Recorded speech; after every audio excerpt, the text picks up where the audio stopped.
বাংলাদেশের কোনো মানুষ বস্ত্রহীন থাকবে না।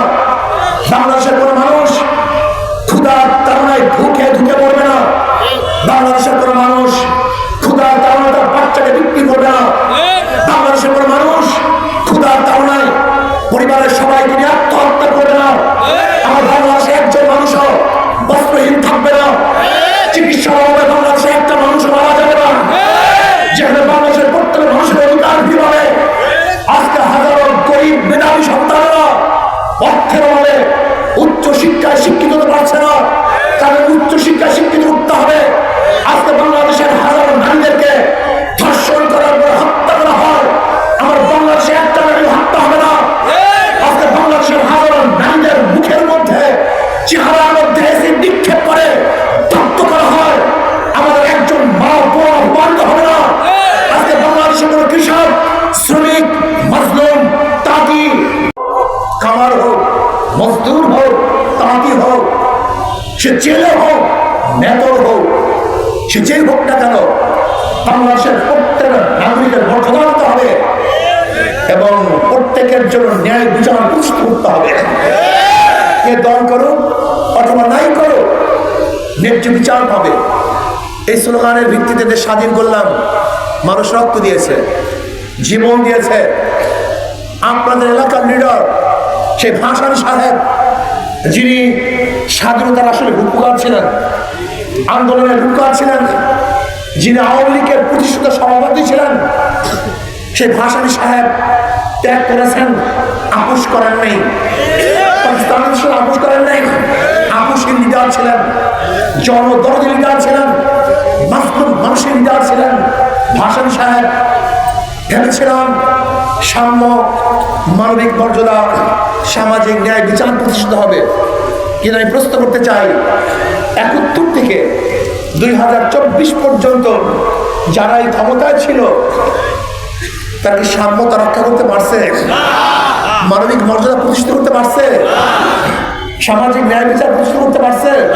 তার মানে যারা একত্র রক্ত দিয়েছিল তাদের রক্ত বৃথা হয়েছে, তাদের রক্ত কাজে লাগে নাই, স্বাধীনতা ব্যর্থ হয়েছে। আবার ২০২৪ ৫ই আগস্ট অনেক মানুষ শহীদ হয়েছে, অনেক মানুষ পঙ্গু হয়েছে।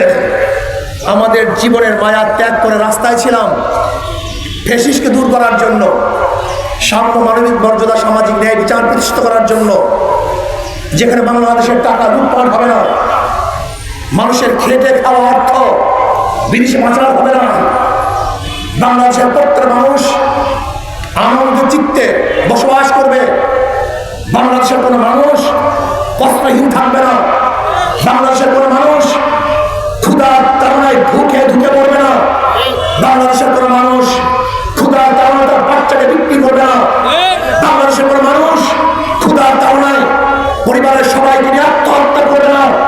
আমার বাংলাদেশে একজন মানুষও বস্ত্রহীন থাকবে না। চিকিৎসা অভাবে বাংলাদেশে একটা মানুষও মারা যাবে না। যেখানে বাংলাদেশের প্রত্যেক মানুষের অধিকার বিভাগে আজকে হাজারো গরিব মেধাবী সন্তানেরা অর্থের অভাবে উচ্চ শিক্ষায় শিক্ষিত হতে পারছে না। তাদের উচ্চ শিক্ষায় শিক্ষিত করতে হবে। আজকে বাংলাদেশের হাজারো নারীদেরকে ধর্ষণ করার পর হত্যা করা হয়। আমার বাংলাদেশে একটা নারী হত্যা হবে না। আজকে বাংলাদেশের হাজারো নারীদের মুখের মধ্যে চেহারার মধ্যে এসে নিক্ষেপ করে দগ্ধ করা হয়। আমাদের একজন মা বোন অপমানিত হবে না। আজকে বাংলাদেশের কোনো কৃষক, শ্রমিক, মজলুম, তাঁতি, কামার, জেলে, মুসলমান, হিন্দু, বৌদ্ধ, খ্রিস্টান কার মধ্যে বৈষম্য থাকবে না। প্রত্যেক মানুষের অধিকার দিয়ে দেব। চাঁদাবাজি থাকবে না, অত্যাচার থাকবে না। এর জন্য রক্ত দিয়েছিলাম, আন্দোলন করেছিলাম। কিন্তু আমরা কি দেখেছি? ৫ই আগস্টের পরে আবারও ছিল, আবারও অত্যাচার, আবারও চাঁদাবাজি, আবারও মিথ্যা মামলা, আবারও বিচারহীন খুন। এর জন্য মানুষ রক্ত দেয়নি, এর জন্য মানুষ জীবন দেয়নি, চাঁদাবাজি করার জন্য জীবন দেয়নি, কোন দলকে অবৈধ ক্ষমতা দখল করার জন্য আবু সাইদ মুক্ত রক্ত দেয় নাই।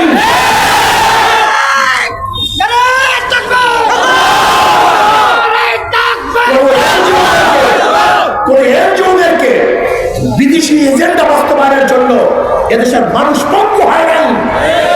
কোন বিদেশি এজেন্ডাকে রক্ষা করার জন্য, বাস্তবায়নের জন্য ইসলামী আন্দোলন বাংলাদেশের নেতা কর্মীরা শহীদ হন নাই, রাস্তায় নামেন নাই। অথচ কি দেখেছি, আজকে যাদেরকে উপদেষ্টা দেওয়া হচ্ছে এরা কারা, এদের পরিচিতি কি, এদের চরিত্র কি, এদের যোগ্যতা কি, আমরা দেশের মানুষ জানি। কি ভেবেছেন যা ইচ্ছা তাই করবেন? যে দেশের মানুষ ব্রিটিশদের বিরুদ্ধে লড়তে পারে, যে দেশের মানুষ পশ্চিম পাকিস্তানের বিরুদ্ধে লড়তে পারে, যে দেশের মানুষ ফ্যাসিস্টের বিরুদ্ধে লড়তে পারে, রক্ত দিতে পারে, জীবন দিতে পারে, যতদিন পর্যন্ত বাংলাদেশের মানুষের অধিকার আদায় না হবে ততদিন পর্যন্ত লড়াই চলবে, চলতে থাকবে।